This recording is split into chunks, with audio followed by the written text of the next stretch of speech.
We're going to go ahead and get started. We have quite a busy day. First off, I want to just welcome you back. Welcome to spring 2024 semester. I can't believe it's 2024. So what we're going to do is today kind of focus on, this is kind of our theme. Sorry if I go in and out. UHD's path forward under a new paradigm, which you've probably heard. The new paradigm refers to strategic planning. One of the things I kept hearing a lot over the past semester and year is that we need to do a better job of communication to faculty about the different things that are going on. So we thought we would use the faculty retreat as an opportunity. I know it's going to be a lot of information.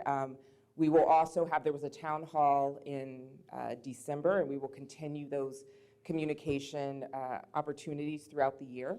But we kind of wanted to use this as an opportunity to talk about some of the initiatives that are coming out of the strategic plan, but then also to give some time for faculty to meet with some of the leaders on those initiatives to give feedback, share ideas, just kind of maybe learn more, have discussion about. So today is really set up for kind of the beginning is you'll get some information, and then we'll spend the afternoon kind of talking in small groups, in roundtables about some of the different initiatives. We also have a presentation from ORSP, and they're going to talk about sort of the new vision of ORSP for the moving forward, because we've had quite a few changes in the past year. I want to say thank you to Emily Leffler, who is amazing at coming up with ways of sharing information. Everybody needs an Emily in their office, I've got to say, like, she's amazing. But anyway, so she created, this is some of the links that we'll be referring to. So the first one, we actually have a faculty retreat webpage. We're recording this. We'll put the video on there. The presentations will be on there. And then any handouts that people provide, we'll put on there as well. We also have a Provost Communications webpage. We're doing a lot of work on the Academic Affairs website. It's taking time, and so we're not going to do some grand reveal right now, but this is a good place to start with the Provost Communications. As we email things out, they'll be collected there so that you can go back. It's kind of a place to go back and say, oh, I thought I got an email about Canvas, but I can't find it in my email, so it'll be on that. There's the strategic plan webpage and dashboard, so that's sort of the committee that's kind of overseeing the strategic plan. That's how we're keeping track of and sort of accountability moving towards reaching those goals. So you can see the progress, and also as other resources and information comes out. And then finally, we're super excited because it's the 50th year anniversary celebration. So you'll be seeing this a lot. You'll be seeing this emblem a lot. There's a committee that's putting together all kinds of events. So be looking for those emails. I think everything's going to be super fancy. So, anyway, so that's kind of another piece of today. And then this is our agenda for the day. So you can kind of see the different pieces. So like I said, before lunch, it's a lot of information sharing. And then after lunch, it's a little bit more engaging. I'm really excited about the Grading for Growth talk. So if you were able to get that book, I think that's going to be a really good discussion. If you have questions that you want to ask Dr. Talbert, I know that he hadn't gotten many questions, so you can either email them to me and I can share them with him before we get started or anything like that. I mean, you can ask questions during, but. Okay, so I'm going to invite Jay Sembrano up from University Relations, I just see you think, to get us started.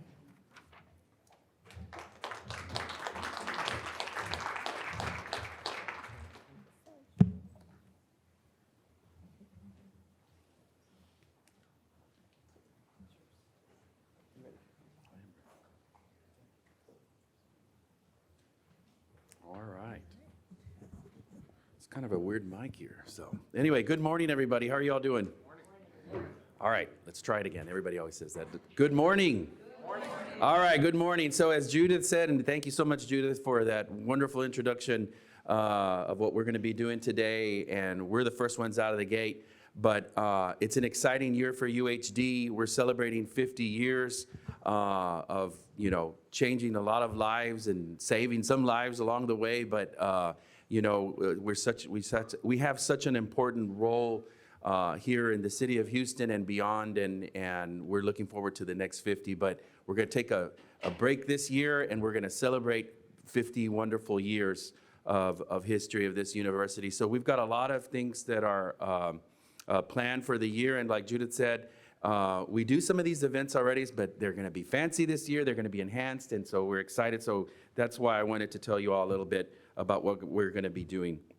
But I'm serving as one of the co-chairs of the 50th Steering Committee, along with Dr. Liza Alonso, which many of you all know, and of course our former VP of Human Resources, Yvonne Montalbano. And so this morning I wanted just to give you all just a quick, brief summary of what's going on as part of the 50th. So I'm going to see if I can do this right here. During the 2024 anniversary year, UHD will host internal and external guests at numerous events celebrating faculty, staff, students, and alumni. President-sponsored signature events will also be held. Established annual events will be enhanced for our anniversary year. These include a Welcome Week activities, which will be starting next week, I believe, in January, and also at the beginning of the fall in August, where students will meet fellow Gators, get familiar with the campus, and learn more about various UHD department services and student organizations. Faculty and staff will participate in their respective retreats, as we're doing today, and the UHD community will also enjoy, the university community will enjoy crawfish at the Bayou Baths and chili at our annual chili cook-off. So if you all haven't been to our chili cook-off on the South Deck, it's a crazy event. It's exciting and fun, and it's pretty much our Gator tailgate, and what a wonderful backdrop we have, so make sure you all look out for that. Also, faculty and staff will be recognized in their respective award ceremonies. UHD students, faculty, and staff will celebrate the history and accomplishment of our university and welcome back alumni to their alma mater at our homecoming activities. And lastly, President Blanchard will present his report to the university community, where he discusses the accomplishments and the challenges of the previous academic year and the university goals for the new academic year. So our signature events and other events include our 50th anniversary kickoff, an evening jazz concert, the President's Lecture Series. We're going to be celebrating our Heritage Months, which is Black, Hispanic, and Asian Pacific Islander Heritage Months, Legacy Luncheon, the Discovery Green concert series that we've been celebrating over the last few years. And so this year, we're really going to take advantage of being out there and making sure that we welcome alumni to different events there. Our 50th anniversary gala, also a dinner theater in November, and of course, we've been talking a little bit about our 50th anniversary concert featuring Terrence Blanchard. So just to speak a little more on this, the 2024 anniversary year celebrations will begin on the 50th anniversary kickoff, followed by a performance by the Houston Civic Jazz Orchestra. So some of y'all might have seen some emails, I think as of yesterday. We're starting to get RSVPs. This is a wonderful event. One of the exciting facts that I learned about the Houston Civic Orchestra is the history that it has with UHD, and I think I'm a Chet Baker fan, and apparently there's some connections with Chet Baker in the history. So an amazing group of musicians, and it's going to be this is going to be our first event besides the kickoff at the end of the month. So we hope that we see you all there. Please RSVP. We'd love to see you all there and have a packed house for that event. President Blanchard will also hosts, like I mentioned, 3 President's Lecture Series. We are about to announce who our first renowned speaker will be. We're working with a couple of people. There's a local person. There's also a celebrity. Without telling you all too much, he's known as a shark. So we're hoping that we can nail that. There's contract and all these other issues, so we're hoping to announce that. So that's just a little hint that we hope to be announcing in the next week or so. We'll also be doing a legacy luncheon to celebrate our UHD retirees for their contributions to UHD. So it's a wonderful opportunity to bring them back to campus. Some folks that haven't seen some of the new buildings, some of the activity, and it's also see some of the fresh faces that are our students and kind of bring it home every day while we're doing what we're doing. Also, as I mentioned, There will be a host of, we'll be doing a dinner theater for select university friends. Guests will enjoy a cocktail reception dinner and will meet the cast and crew of the UHD play being performed for them at the UHD's O'Kane Theater. So that promises to be also a wonderful event. And then, like I mentioned, we've got our 50th anniversary gala. We'll be at the Hilton Americas there. That is where we bring the community together, celebrate all our accomplishments, but we also raise money. And we go out there and we bring all our corporate and our foundation and all our VIPs, and we have a wonderful night of celebration, but try to raise a great amount of money so that we can bring back to this university and do the things that we have to do.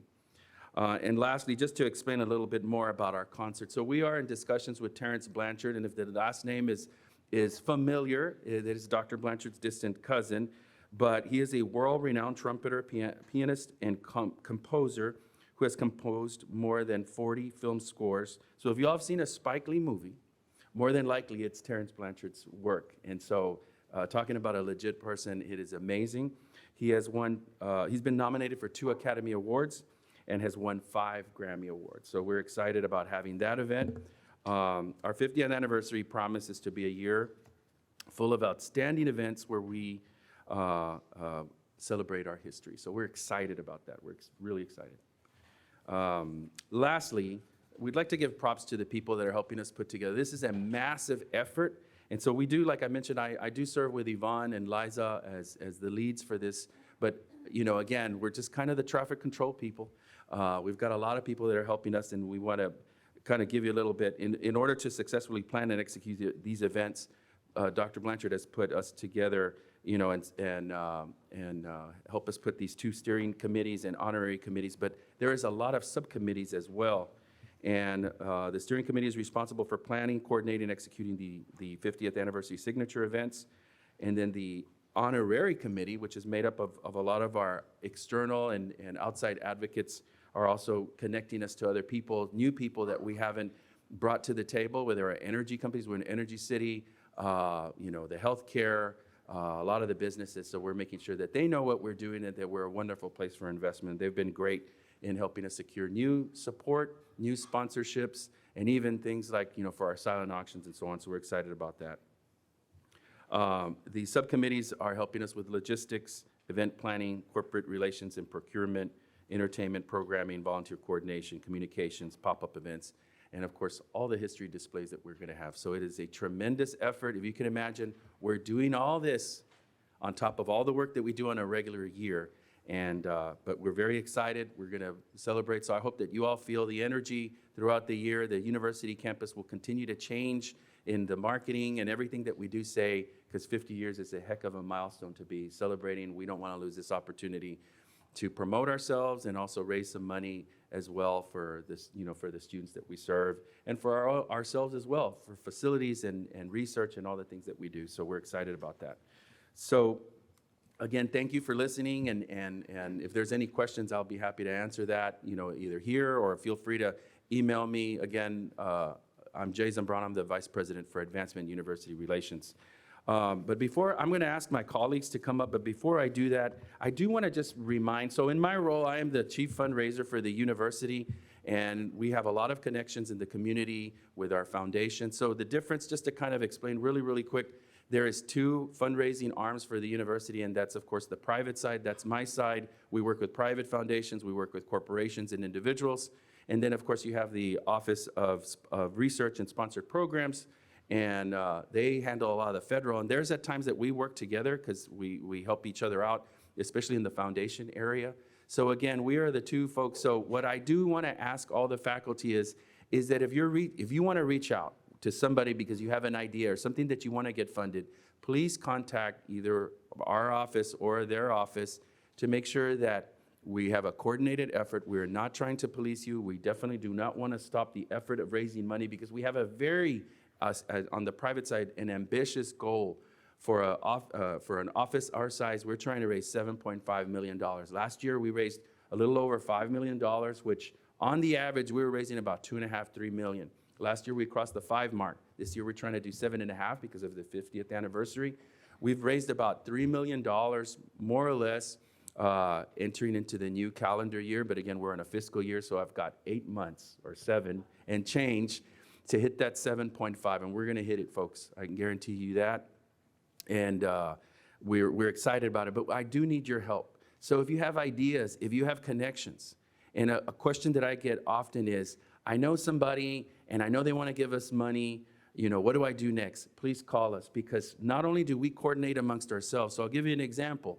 So if you're talking to HEB, and somebody else is talking to HEB, and everybody's calling HEB, our students call HEB as well for gift cards and so on, it's a lot of people calling HEB. So we just need to coordinate our effort and look organized. The other thing that we need to keep an eye on is our mothership, University of Houston. We all work off the same system, so we have to ask permission sometimes.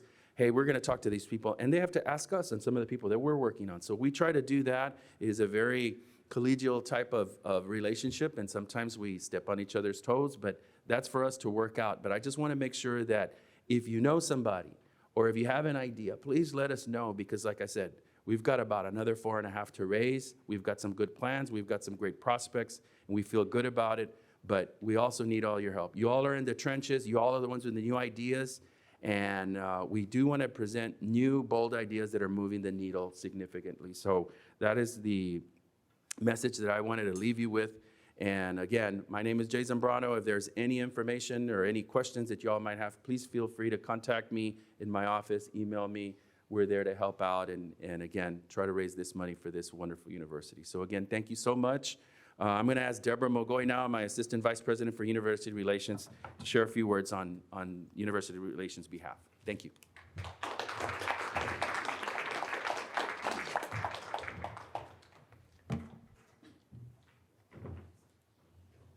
You can leave that up, it's so pretty. Oh. Okay. All right. Okay, good morning, everybody. As Jay mentioned, I'm really excited that we're going to celebrate 50 years. I've been here 6 months, but 50 years, I'm just thrilled that we're at this institution and we're coming into our 50th year. It's a very exciting time. And as you may know, I know many of you already know University Relations, how we're responsible for the marketing and communications efforts for the university in the broad sense. You see our work. If you've asked for a flyer, if you've asked for a retractable, if you've asked for an e-blast, if you've asked for anything that involves marketing, we're the source for that. We're your first source. So please continue to utilize our skills. We're a small but mighty staff. So what have we been doing? Well, again, we do marketing in the broad sense. Much of what our funds go for are those billboards you see out in the city. We're all over the city, particularly when it's time to ask students to enroll. We also do a lot of digital marketing. We do Google search. When you type in MBA, hopefully we're popping up high, because that's what our mission is to have good word search and digital marketing that attracts students, because that's where they go. So moving forward, this is how we need you guys' help here. We need your help. There are 2 things that we're trying to do moving forward. We spend our money on major marketing efforts, but there are a lot of internal, good grassroots, kind of organic things that we can do, and this is where you can come in. We want to, first of all, do a year-round approach, a year-round we're here, UHD. You've seen the Gator thing, right? You saw us in the parade. That's part of what we're trying to do, is gain visibility when we're not just asking students to come and enroll. You want to see us out and about in other times of the year. So what we need faculty's help with are 2 things. We would like to get names of some of your students who have been successful in your programs and start doing video interviews with them, very brief, very short. Those students that, you hear back from, hey, Professor so-and-so, I just landed this job at such and such. We want to hear from those students, because they will help sell the program. They will help promote it. So if you've got students like that, please share that with us, because we're going to really intensify our effort to use our own students as ambassadors. The second thing is podcasts. Y'all listen to podcasts? Who listens to podcasts in here? Do you listen to them driving in traffic? Yeah, I do. And what we want to do is ramp up our podcast efforts, focusing on our programs, our things that we are proud of, and we need to explain. We've just gotten a request, for example, business intelligence, new program, right? Anybody from that program here? Okay, well, we're not quite sure how to market that. We want to have a podcast focused on that would help explain it. What better way? We'll bring in the person who's in that program, explain it, maybe talk to students in it, why they've selected, however we can do it. But podcasts are definitely something we're going to do, and that doesn't cost a lot. So will you work with us? Will you work with the University Relations? I want to see some nods, come on. All right, so we are here to help you. I'm going to pass the virtual mic here over to Marie. But basically, faculty, we love you. We want to work with you. We want to promote all the good things that you have going on here, and we know we can do it. So looking forward to hearing from you. Oh, email. I know I don't have it on the screen, but if you've got a pen, it can go like this: McGaughy@uhd.edu. So how do you spell McGaughy? It's tricky. McGaugheyd,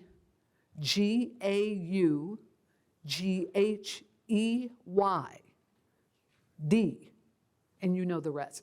It looks like McGaughy, it's been said a number of different ways, but it's McGaughy@uhd.edu. We hope to hear from you soon. Thank you.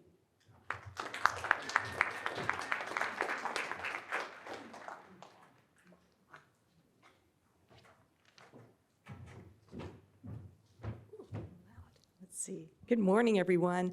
I'm going to give a brief communications review. I'm Marie Jacinto. I'm in charge of communications. It's a huge department as a part of University Relations. It's a huge department of 3. So it's myself, Hayden Bergman, and Laura Wagner. So if you hear from one of us, yeah, you'll connect the dots on that. We handle both internal and external communications for the university. So internally, that means UHD News. It comes out every Monday morning. It's our newsletter. And we focus on student success, faculty, and staff. And so we would love to hear from you. We try to write as many stories as we can about, we really focus on student success, so let us know of students that you want us to write about, but as, of course, faculty and the many grants that the different centers, departments are garnering.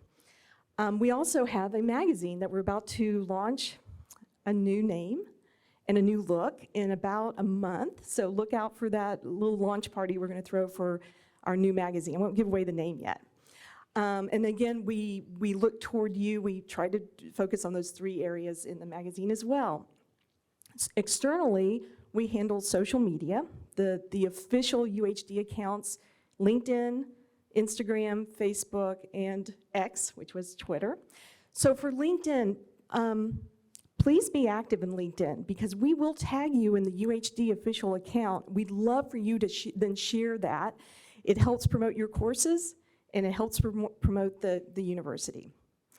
Also externally, of course, we handle media relations.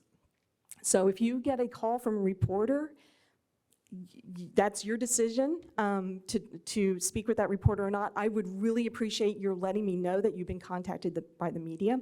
We do have a media policy that we're going to update, a news media policy online on the website that we're going to update. And the only other request is if a reporter, especially it would be television, requests a classroom, that really needs to come through me. Then proactively, we're always seeking stories in the media. And so if you have an event or something coming up, please let me know and we will help promote that. And I think that's about it. Does anyone have any questions for me in terms of communications? So you can reach me at jacintom@uhd.edu. I'd love to hear from you. And before I leave the stage, I've got to put a little pitch in for our big event on next Thursday, not tomorrow, but the following week, Deborah and I have been working really hard. We've tried to make this kickoff event for the 50th anniversary inclusive of students, but we want to see you all there too, and it's going to be a really fun event. So I hope you all will join us.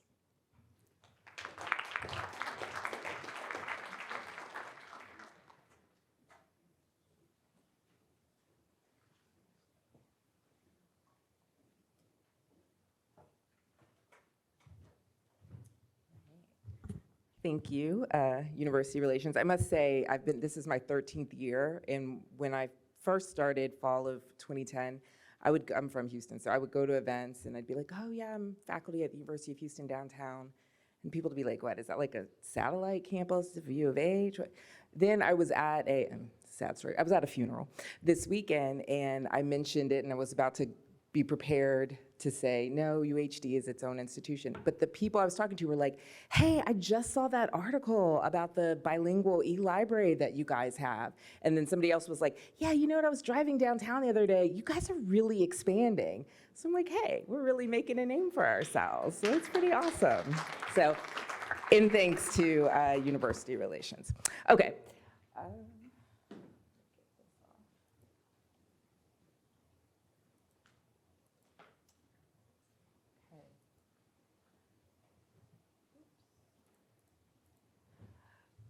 Okay, so just to take a little bit of an in-depth look at the agenda.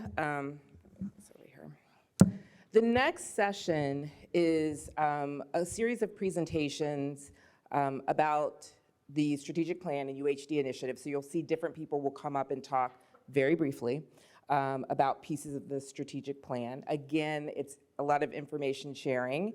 We're trying to make it engaging, but really, the idea is that the bookend piece will be from 1 to 2, where these people will host roundtables, and you can ask questions and give feedback and give ideas to some of these same people who are presenting, or if they're not there, other people who are part of these initiatives. Then from 11:30 to 12:15, no, I'm sorry, from 10:45 to 11:15, we're going to talk about the SACS COC reaccreditation process that we're about to engage in and try to give sort of an overview and some understanding. A lot of us were part of the last 10-year round. Some of us this is new to, so we're just gonna kind of all get on the same page about that. Then we'll have a presentation by ORSP, we'll have lunch, and then we'll do those roundtables, okay? And so again, those roundtables are going to be your opportunity to really dig in deep and ask questions and things that kind of come up during these kind of information sharing, okay? So basically just hang in there with us. You know, if you need to get more coffee, you know, that's all fine. I did put in a break because I know how that goes. Okay, so we're gonna start with the provost. Dr. Bordelon is gonna start us on this next section on the strategic plan. And, you ready, coming up? So I will turn it over to her. Thank you.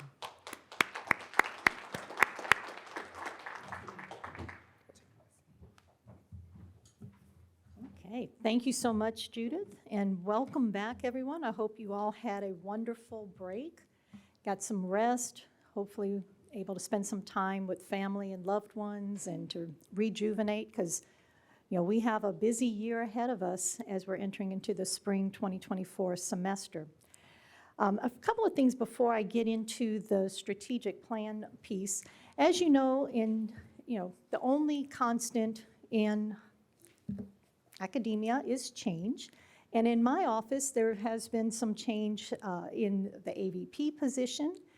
And as you know, Michelle Musali has been an integral part of the provost office for the past 4 years and has done just a phenomenal job in leading the way in programming and curriculum and in policy and in working with all of you and engaging all of you in the, just the life of UHD.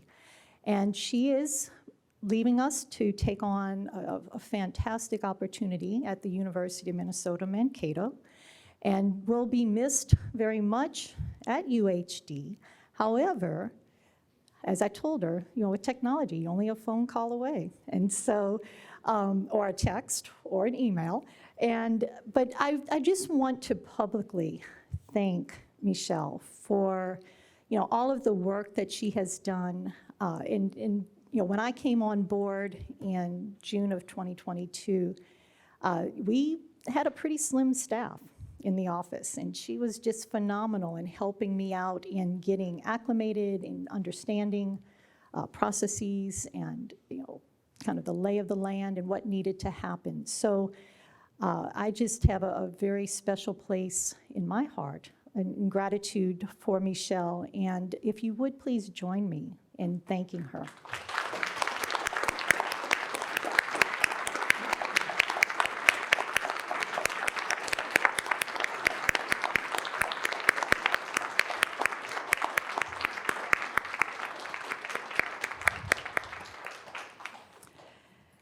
And now I'd like to also welcome the person who has joined us, I should say, and really has jumped in.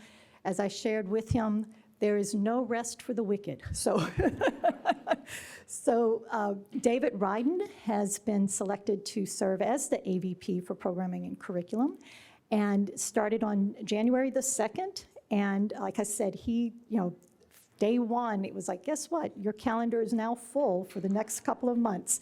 But it has been just, phenomenal in being a part of the office, joining in, being in meetings, providing his insights and his understanding of UHD and some of his experiences. So please join me in welcoming David Ryden.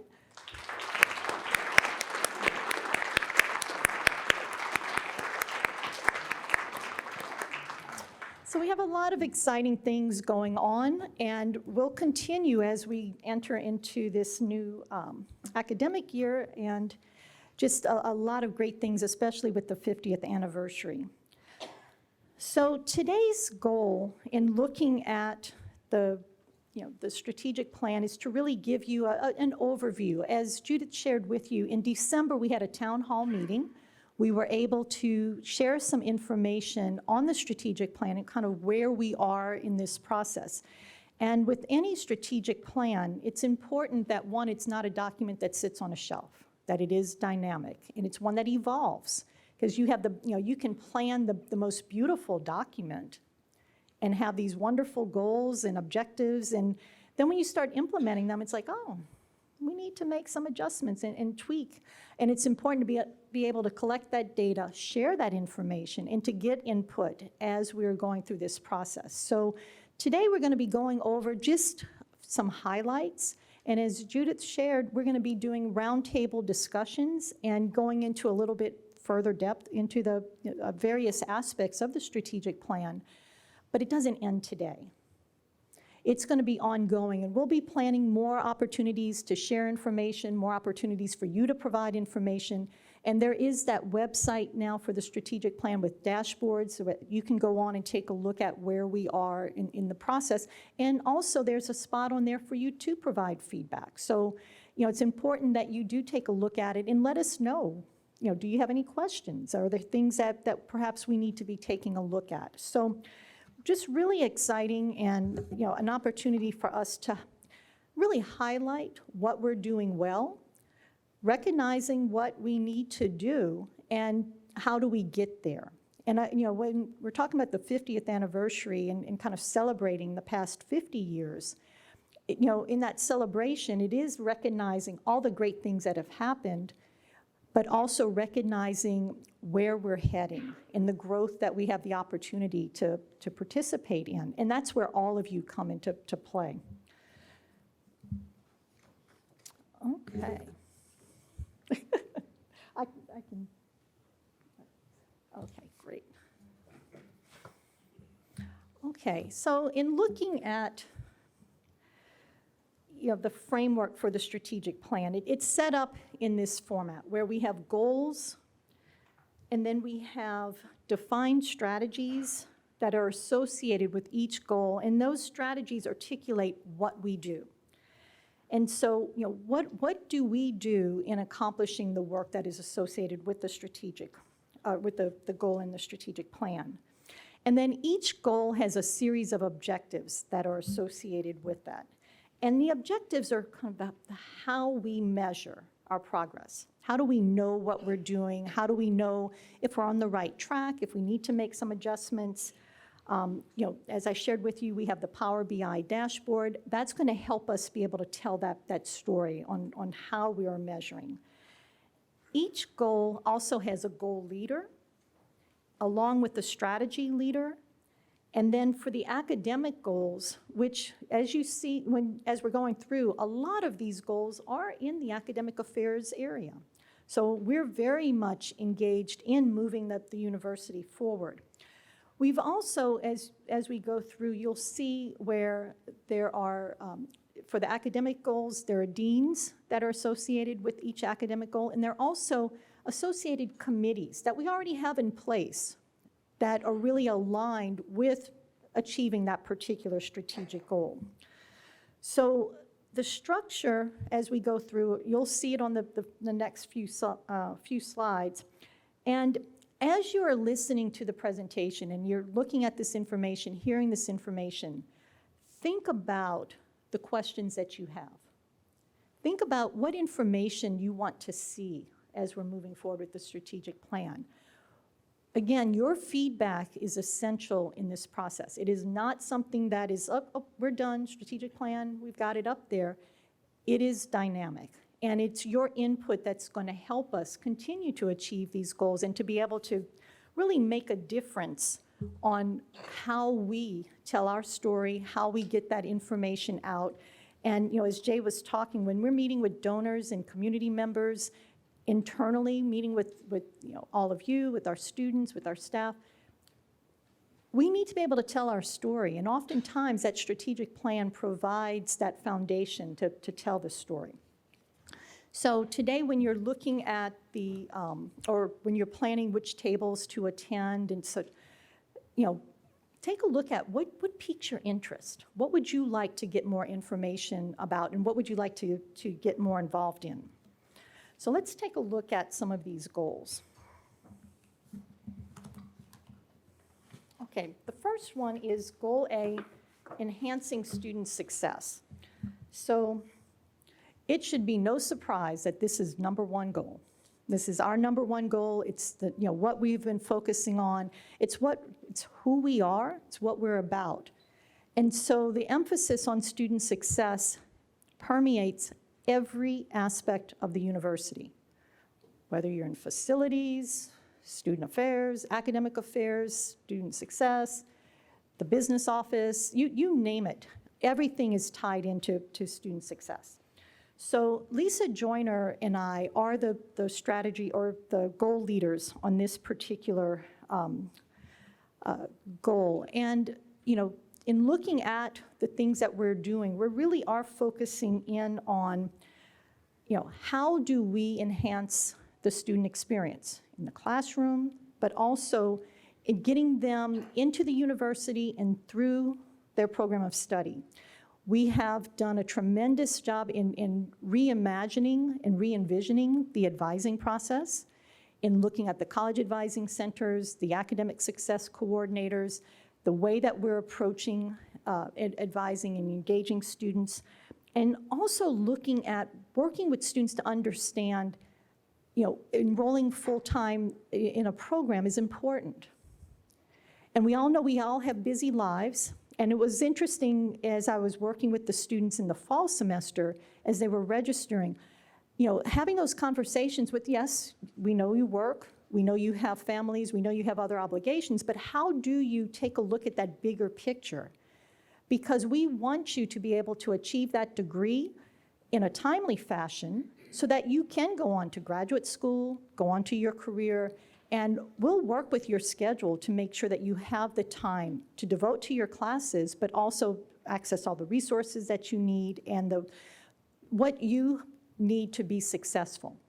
Because we know if we delay, and we have students who are taking 8, 9, 10 years to graduate, that's preventing them from reaching their goals and preventing them from earning their salaries, being able to jump into their careers.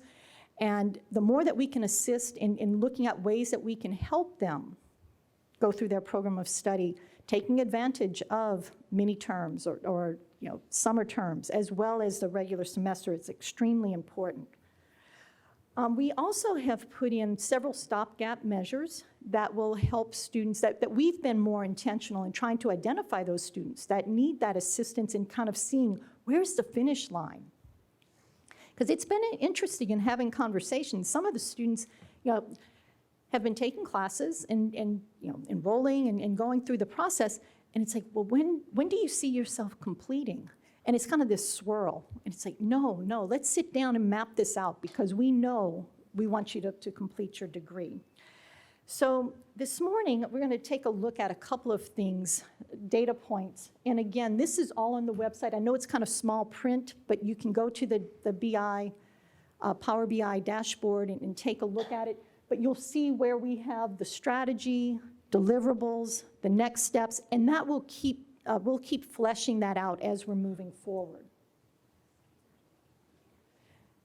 This is something where, I know many of you have been very engaged in this process. And just looking at some of the data that we have on the effects of tutoring.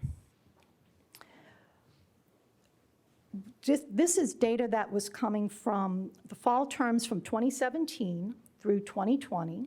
And we're collecting more data to bring it up to date. But if you just take a look at the impact of tutoring, and this does not include supplemental instruction. We're working on that data as well. But when students participated in just a session of tutoring or going to tutoring, their ABC percentage rate was at 77%. Meaning that they were successful. They successfully completed that course at a much higher rate. If they went to tutoring 3 or more times, and this, if with the data, we had 17,508 students total. 4,014 participated in tutoring, 13,494 did not, which again, we need to work on that. But we matched the same courses within the same term to kind of look at where these students are. But if they went to tutoring 3 or more times, and when you think about it, if they're going to tutoring quite a bit, they most probably need some assistance in being successful in class. But it made an impact. So their ABC rate, 78%. If they didn't participate in tutoring, it dropped to 64%. Now again, we're going to be looking at this data, digging a little bit deeper, but we know that tutoring has an impact. And when you're working with your students in your classes, it doesn't have to be just English and math. It could be any class, but you might recommend a student to take advantage of tutoring. Go to the writing center, go to the math center. We want to look at expanding tutoring opportunities. So looking at those classes that are that we know students struggle in, that may have high DFW rates, how do we look at ways that we can increase tutoring opportunities, hire our students to do the tutoring? And you know your students. You know those students who may be looking for extra employment, looking for ways that they can assist. How do we engage them in tutoring? We also want to take a look at the supplemental instruction, and we're in the process of doing those data, that data analytics. So we'll be bringing that in and sharing that as well. But we know student employment has an impact, tutoring has an impact. So how do we combine those two and really focus on that? So we want to encourage you, if you see a student who is struggling, and it does not matter, whatever your discipline is, whatever that class is, encourage them to take advantage of tutoring, because we know that's going to assist them in writing papers, again, regardless of discipline. Looking at mathematics, if they're in a mathematics course, that foundation, if they're receiving tutoring, they're more likely to be successful as they're moving forward. Mike, I don't know if you'd like to come up and kind of walk us through.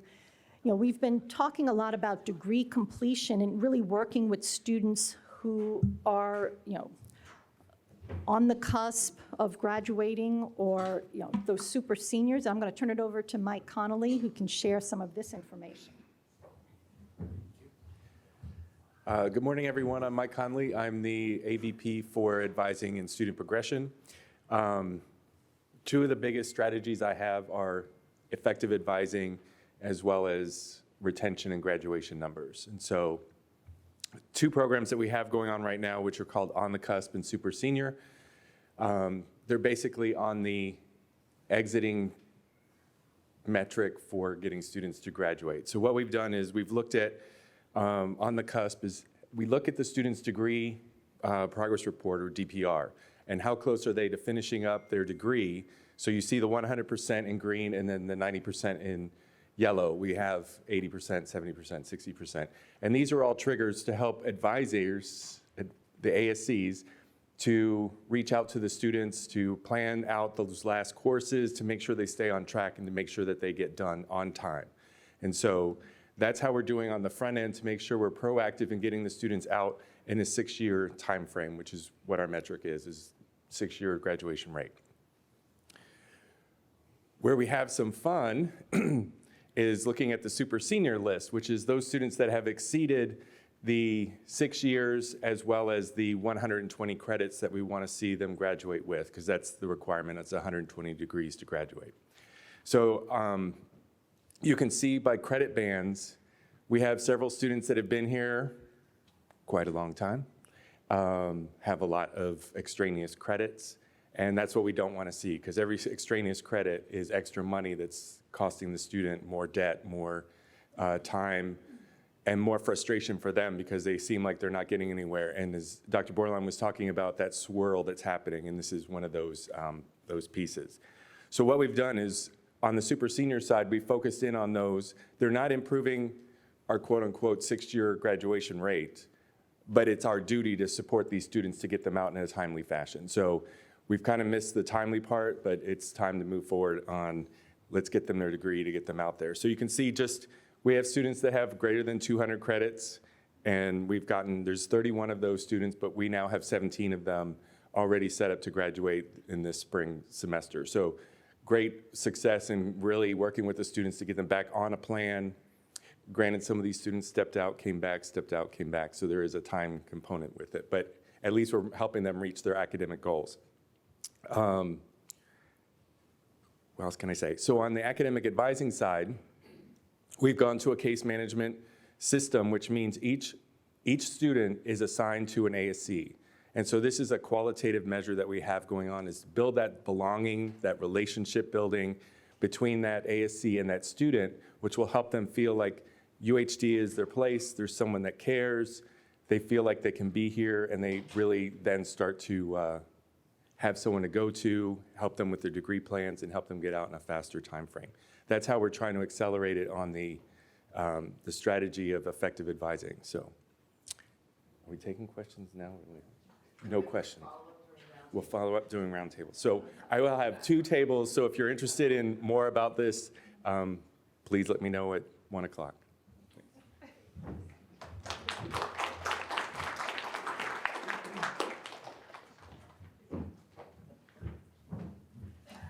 Okay.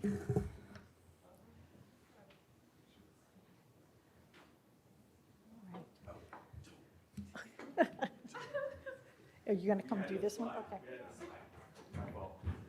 So where do you play a role in this? So we have several interventions going on in this semester. The biggest one is going to be roster cert. That is from January 29th to the 31st for you to actually do the roster cert. From there, we'll go to the registrar, we'll process it. The ASCs are going to reach out to those students that are attending some classes but not all classes, and then the whole process will end on February 9th. So roster cert is coming. For your parole, please turn in the rosters between January 29th and 31st. The next one is on February 19th through March 1st, we're going to open up the early alert progress report. And so if you are in one of the classes that we have chosen that is a high impact class that we need the input on, please fill out that that early alert progress report. Excuse me. So that way we can reach out and get in touch with those students that aren't quite attending enough or having trouble, that are disconnected in some way, something that's going on with the student that we can make an early intervention to try and get them back on track.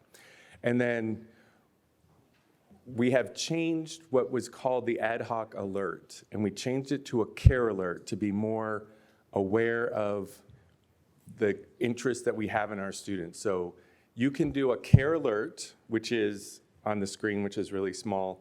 It used to be in the upper, now I have to do this backwards, the upper right-hand corner of your screen when you go to your individual Navigate screen. It used to say alert. You can now say care alert. Put it in there. Please be very specific with the comment that you have or the situation that's going on so we can triage it quickly, get in front of that student. You can do those at any time. So a student that was attending all of a sudden isn't attending, you want to get it in front of us to help the ASCs, the Gator Success coaches, to really get in front of the student and try to figure out what's the best course of action and help those students get back on track. So those are 3 alerts that we have going on that you will play a very vital role in. And so we really thank you for your help in getting in front of the students as soon as possible. So the biggest one coming is January 29th through the 31st, which is roster cert. All right, thanks. Sorry about that.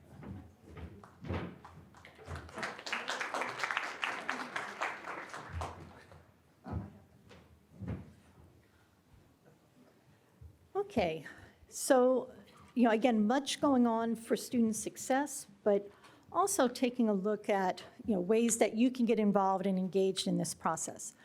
Okay, goal B is strategic partnerships. And this goal has several components, but one that I'm going to focus on is the internships and being able to document and provide opportunities for students to access internships. And so we have the Simplicity system that the College of Business has been using and for quite some time, but we're piloting it now across the campus. So we have several other programs that are now going to be using Simplicity, and Dr. Gulati, Poonam Gulati, is leading this charge and is engaged in working with faculty, being able to get these internships into Simplicity, being able to track student experiences, being able to encourage more internships, and having a more documented approach, and so that students know what's available, and we know what students are engaging in, and being able to guide them to internships that will help them. Because sometimes students when they're in programs that may not necessarily align directly with an internship, they may not see that an opportunity is for them. And so being able to let them know the skill set that they have from this program or what they're learning really does apply to this particular internship. So we're working on that in developing those partnerships. Other ways that faculty can assist with strategic partnerships and really building relationships with partners is through high impact practices.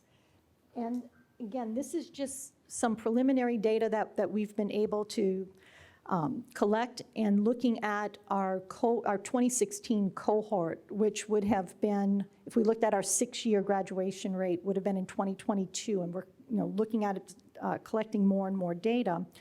But there is evidence when we are implementing high impact practices, and they can cover a wide range of things. We could have, the first year seminar is a high impact practice, undergraduate research, internships, common intellectual experience, bringing in speakers to be able to talk to your class, study abroad. All of those fall into high impact practices. What's interesting is when students are engaged in high impact practices throughout their entire program of study, it's not in just one semester, 1 year, it really does have an impact on their graduation rate. That sense of belonging, that sense of connection, being able to pull those pieces together. So those students through, again, a 6-year period. So in looking at your program of study, where are these high impact practices occurring? And we use that term high impact practices, but working with students, talking about these experiences that will really enhance what they're learning. But if you look at it, the more that we're able to directly engage students in these high impact practices, the more likely they are to graduate. Now again, this is preliminary data, this is things that, information that we're collecting, But this does reflect, if you read the research on high impact practices, this reflects what nationwide institutions are taking a look at. So think about that as you are developing your courses, looking at experiences for your students. If you have ideas for high impact practices that you're using in your classes that you'd like to share, I mean, we're going to have the round table where you can talk about it, but also being able to work with the Center for Teaching and Learning Excellence to share some of these ideas, doing workshops and so forth on looking at how do you integrate these high impact practices. Service learning is a big part also of engaging students and again, helping them see, because service learning is not community service. Service learning is how do you take that experience in the field and help students make that connection with what they're learning and how they're applying that information. Now, community service is important, but service learning is very different. It's very much tied to how we are helping students make those connections. And so this semester, we actually are showing a significant increase in the number of courses that are identifying as having a service learning component. And I know in some of the conversations as we were looking at this information, there were some questions like, what does that mean? How can I, whatever course I'm teaching, how can I integrate service learning into my classes?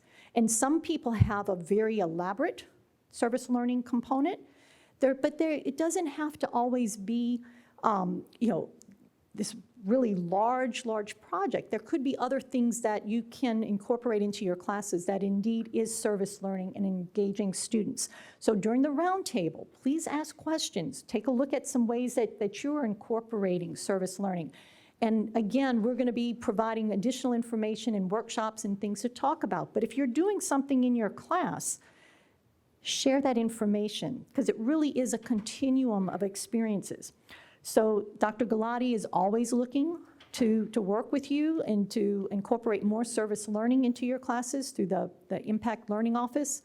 Please reach out if you have questions, but we want you to be able to take a look at how can you integrate this into what you're teaching your students and how they can apply what they're learning. Okay. As I told you, Academic Affairs has a lot of these goals. So academic learning environment or dynamic learning environment. Right now, the main focus in this particular area, and we will have a table later on, is on the academic master plan and taking a look at our portfolio of programs. We've been having some conversations on, how do we develop new programs? How do we work with our partners to identify some of the needs in our disciplines, and how do we bring that in, either create new programs, add concentrations, look at ways that we can continue to build our portfolio. We have several programs that are under consideration in various stages of development. We have the BA in translation, which today I have a provost council meeting with the UH system that I'm going to be sharing this to get permission to start developing that proposal. We have a BS in cybersecurity that's in the process where we've gotten approval to move forward with the proposal. Doesn't mean that we have approval yet for the proposal, but we'll be moving that forward. We know that we have programs that are being developed around Black studies, Latino studies, sales and entrepreneurship. There are a multitude of others that are on this academic master plan, and we'll be sharing more information about that plan. But again, if you have ideas for programming, please share them with the representatives on the academic master plan, but also share with your chair, your dean. We want to know, what are some things that you're hearing in your field? How are things changing? How can we use that to provide opportunities for our students to explore those areas? Also part of this goal is having a regular program review, and we're in the process of taking a look at how do we establish that where it's meaningful. Again, there's no sense in you doing a program review if it's not going to inform you as a faculty, as a program, on what are your strengths, what are some things to take a look at. So we'll be taking a look at how do we structure that process, how do we engage everyone in the department in that program to talk about those strengths, those areas for growth that we can take a look at. So more to come on the program review side. And then we also, as Deborah McGoy was sharing, we need to do a better job to communicate about our programs. How do we get that information out? So we'll be working very closely with university relations to get more marketing out there. We want to make sure that we are able to get students excited about our programs and to bring them into our programs, whether they're in high school, getting ready to graduate, if that community college coming over to us as transfer students, or if they've been out of college for a while and want to come back and get that degree. How do we get that information out to them? The other thing, and we'll talk a little bit about this with another goal, but I've been working with Jay Zambrano on how do we look at more scholarships, more endowments? How do we look at ways that, again, we can build these programs and develop them even further? Another area that I want to share with you is, we've been having a lot of conversations about artificial intelligence, and I'm sure in all of your professional organizations and departments and conferences, I know every conference I've been to, AI has been, front and center.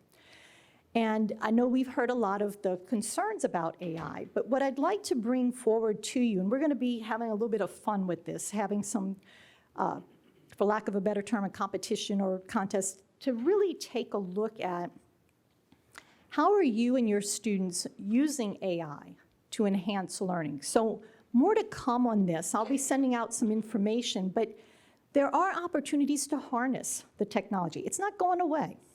It's here. So how do we use it effectively and also educate our students how to use it effectively? So I'll be sending out some information about that, but again, be creative. Think about ways that you can, instead of being fearful of AI, which, again, if you turn on the news, there's a lot of stuff out there. How can we use it in our classes and be able to help our students understand the power, but also the responsibility around using AI to enhance learning experiences.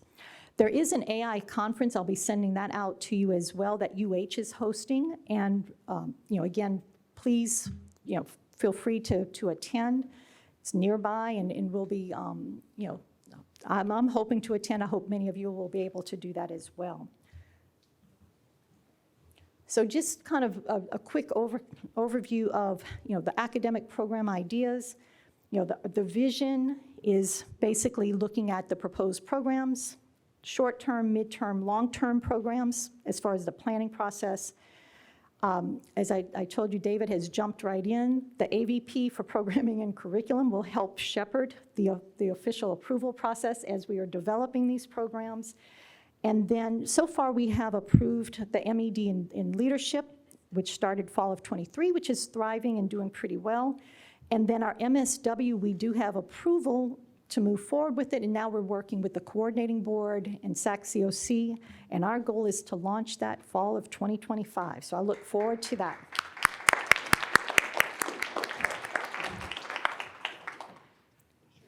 And that was indeed a learning process. Okay, Judith? Is this?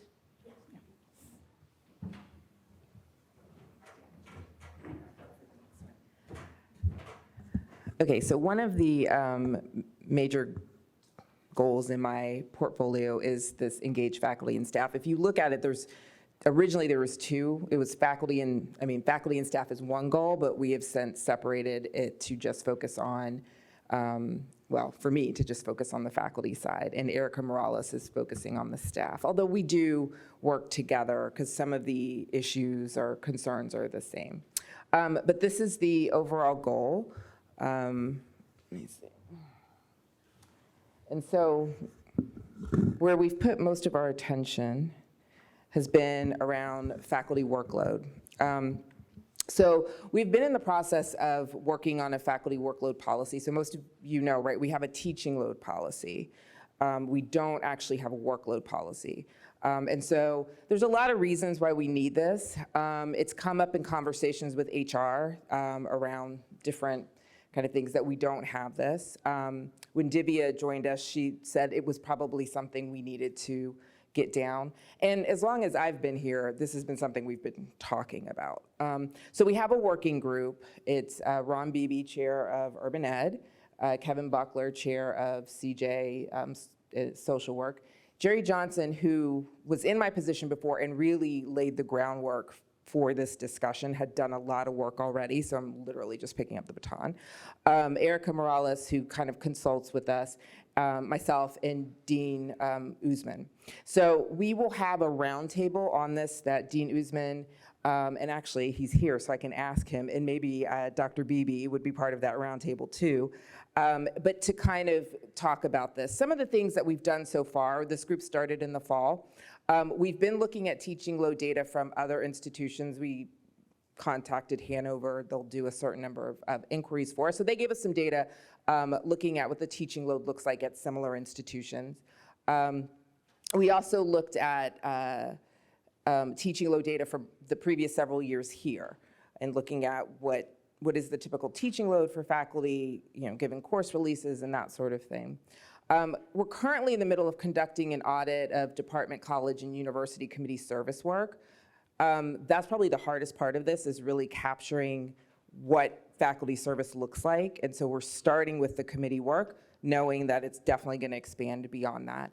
And our goal, I told the group, I'm like, I have to put this here because it keeps me accountable.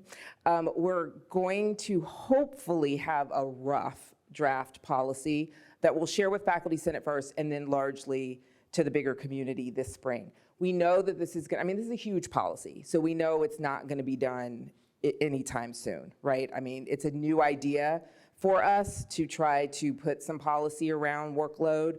So this is just sort of putting it out there now, and hopefully we'll come up with something good. Here are some of the faculty development events. So Engage Faculty is also about support and faculty development.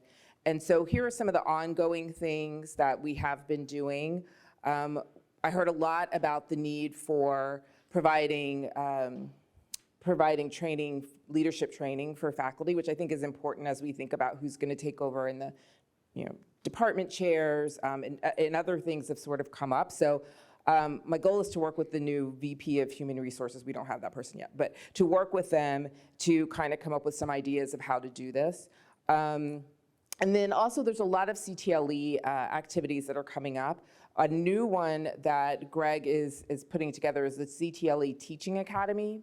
He'll be at one of the tables too, so feel free to ask me about that. And I have a whole list of activities that I'm going to put on the website, on the faculty retreat website, he wants me to, that we're going to promote for this semester.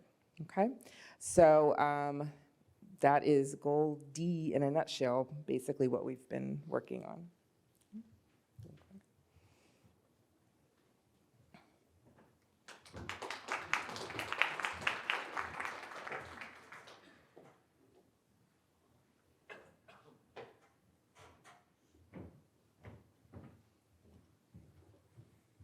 Okay, in looking at sustainable operations, VP Thomas, Kim Thomas, is our lead person on this particular goal. So, Kim, would you like to? Yeah, yes. Yes. Okay. And VP Thomas is going to be sharing with us the campus master plan update, which we recently received approval from our Board of Trustees, or Board of Regents.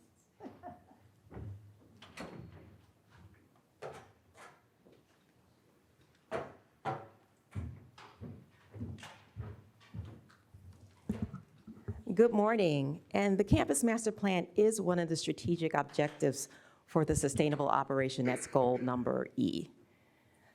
So I was told by Judith to be very quick and move really fast, so I'm going to go through my slides very quickly. Can you go to the next slide, Judith? Thank you.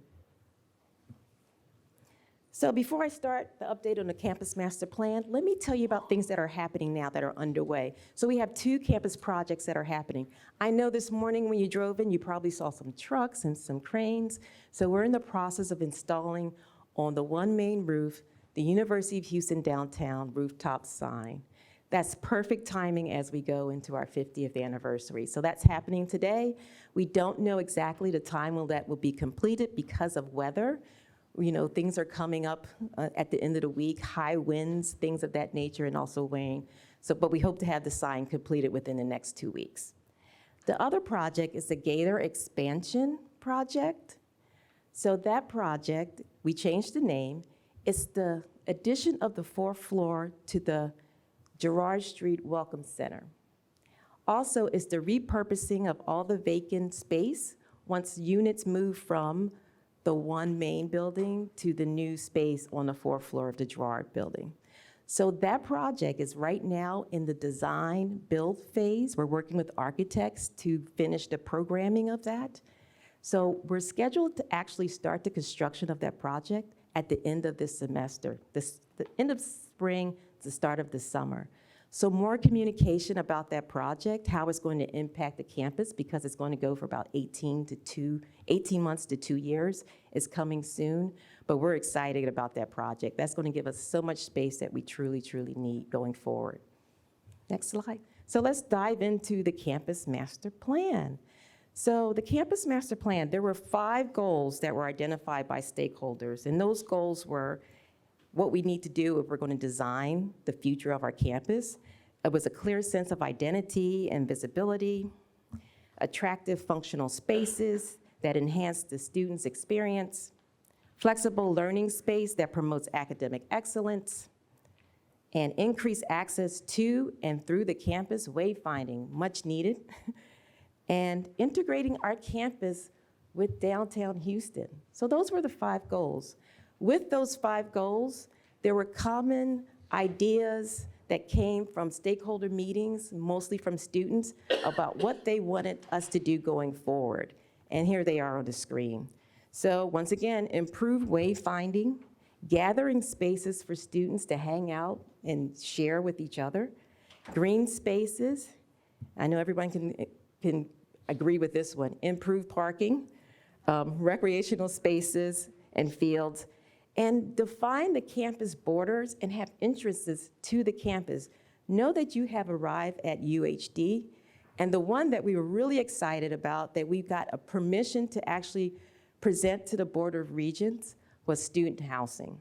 That has always been off the table for our campus. The chancellor and the board are open. They have an appetite for us to actually explore having student housing here at UHD. That's really exciting. So the process was very tricky. We have 2 major projects that are going to impact our campus. We have the North Highway Improvement Project, and we also have the North Channel Project happening.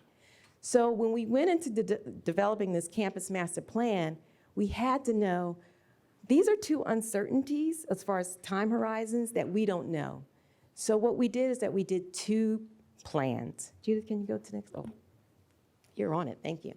So the first plan is just having our existing landscape, meaning the highway project has not happened, it's been delayed for another 10 years, is exactly where we are. So what we would do with that plan, Plan 1, is that we would utilize underutilized space that we already have at the university. So that would be the Washington Street, the vacant old gym, the Wood Street parking lot, Daly Street parking lot, and actually acquire some private land that's adjacent to the university. So what that means with that plan, if you go to the next slide, this is the Plan 1. So that adds 2 academic buildings. I guess I can see it over here. 2 academic buildings, a student union convocation center building, a performing arts building with parking, and an innovation and entrepreneur center. So that's where we can actually utilize what we already have in-house, maybe get some adjacent property, and be able to expand further. So that's Plan 1. Plan 2 assumes that the highway project is completed in 10 years. We acquire the surplus land from TxDOT. That's the land that's actually under the existing I-10, I-45 that actually splits our campus now. And also, we actually do accumulate some of the property that's adjacent to us from private owners. And we're expanding to the east, more into the warehouse district. So for Plan 2, we would add additional 2 academic buildings. We would expand student housing.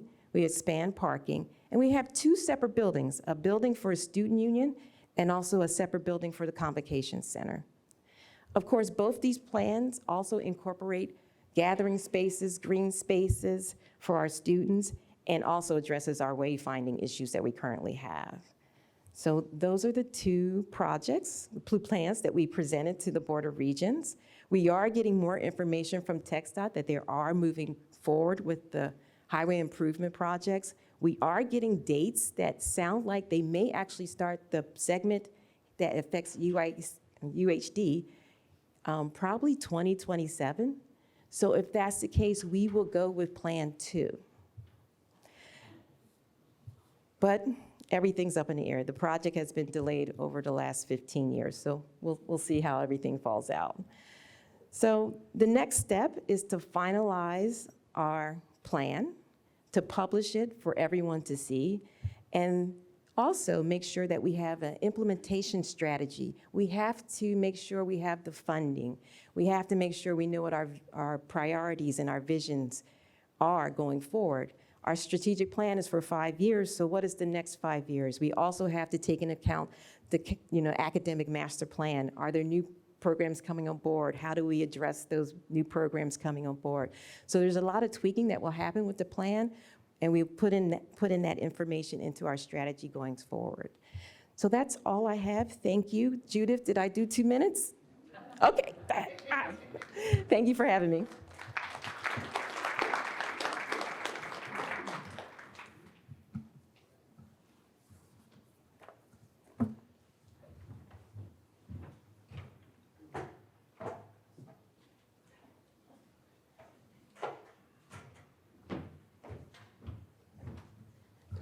This goal is one that Jay actually spoke about when he was sharing his information, and Deborah McGoy and Marie Jacinto.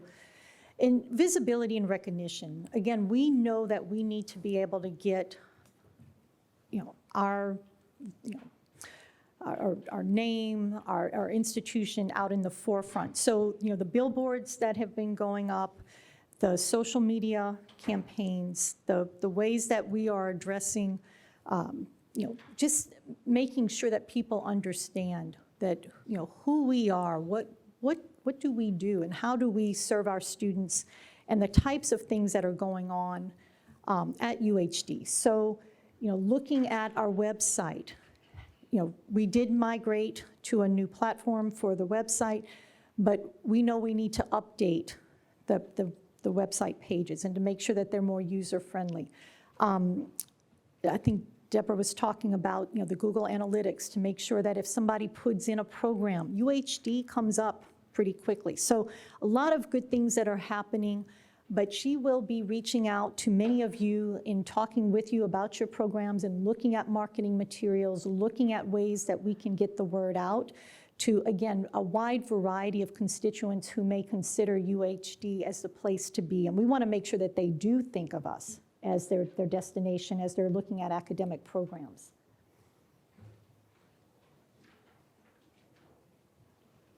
Okay. All right. Judith is going to come up and talk about impactful knowledge creation.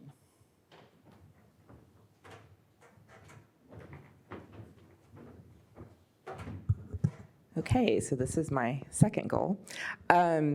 So there's a lot in this. I mean, I think the main idea was to, or one of the kind of big goals is to promote knowledge creation and dissemination. And so we're kind of approaching that in a couple of different ways. ORSP will be here to talk about kind of their role in this in a bit, and then they'll also have a roundtable.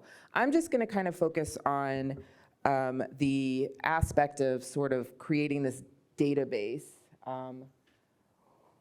which, so when I started, one of the tasks that I was asked to participate in was finding a program that would allow us to collect this information, with the focus being on scholarly work, right? One of the things I realized when moving into the provost office is that we needed sort of a system to keep a lot of data about faculty so that faculty could actually find this data. Things around promotion and tenure, activities, that sort of stuff, even as far as like dates when people are up for review. So we looked at a lot of different programs and ended up going with Watermark. So they have two pieces, or there's two modules that we're using. Faculty Success, which is going to be where we keep activity, and it's going to fuel the faculty profiles. We'll have a way of doing that. But the other kind of big piece that I wanted to just bring up today, because I know there's going to be a lot of questions about it, is the review, promotion, and tenure module. So initially, when we talked about doing this, this was going to be way down the line. The problem is when we switched to Canvas this year, there were a whole host of problems. And instead of just trying to make Canvas better, I mean, Canvas or Blackboard, neither of them are made for promotion and tenure, any sort of review component. So the review, promotion, and tenure it is created for that. It supports the workflow option. It supports faculty being able to access second and fourth year reviews that they can then put in their promotion materials. It means people don't email me and ask me to find, those reports. So we're gonna start that this summer. So the people who put their intent to apply for promotion and or tenure will use this new system. And so I will do the same thing that I did this past summer with Canvas. We'll do lots of workshops. We will do workshops with all faculty who are then gonna have to review the materials in it, but I've looked at it, it is so much easier. And so just given what happened with Canvas, I was like, we gotta do this because, it is the most important thing. It's one of the most important things for us. And so that's kind of the big thing there. We'll also be using the faculty success aspect to allow faculty you can use it for different reasons, right? You can only use it for the email profile, that's fine. But you could also use it for annual review purposes, creating CVs if you're submitting grants, bio sketches. So there's a lot of things that we're gonna do. We'll roll those things out slowly, but the thing that's most crucial is the promotion, review, promotion, and tenure. Okay, so that's it for goal. And we will have a table just on faculty success. So you can definitely sit down and ask questions about that. Okay, and our final goal, do you want me to just, you could, okay. So the final goal is enhancing enrollment experience. We will have VP Villanueva and AVP Elizabeth Villegas, they'll do a roundtable on this. So the big things that they're gonna be talking about is, I can't remember exactly, it's on the list of things, but I think it's their enrollment plan. In increasing enrollment. So you'll have a chance to get details about that. But okay, so what we're going to do is the next part of this is the SACS reaffirmation presentation, but I think we'll take a break. I'm going to just kind of move things around.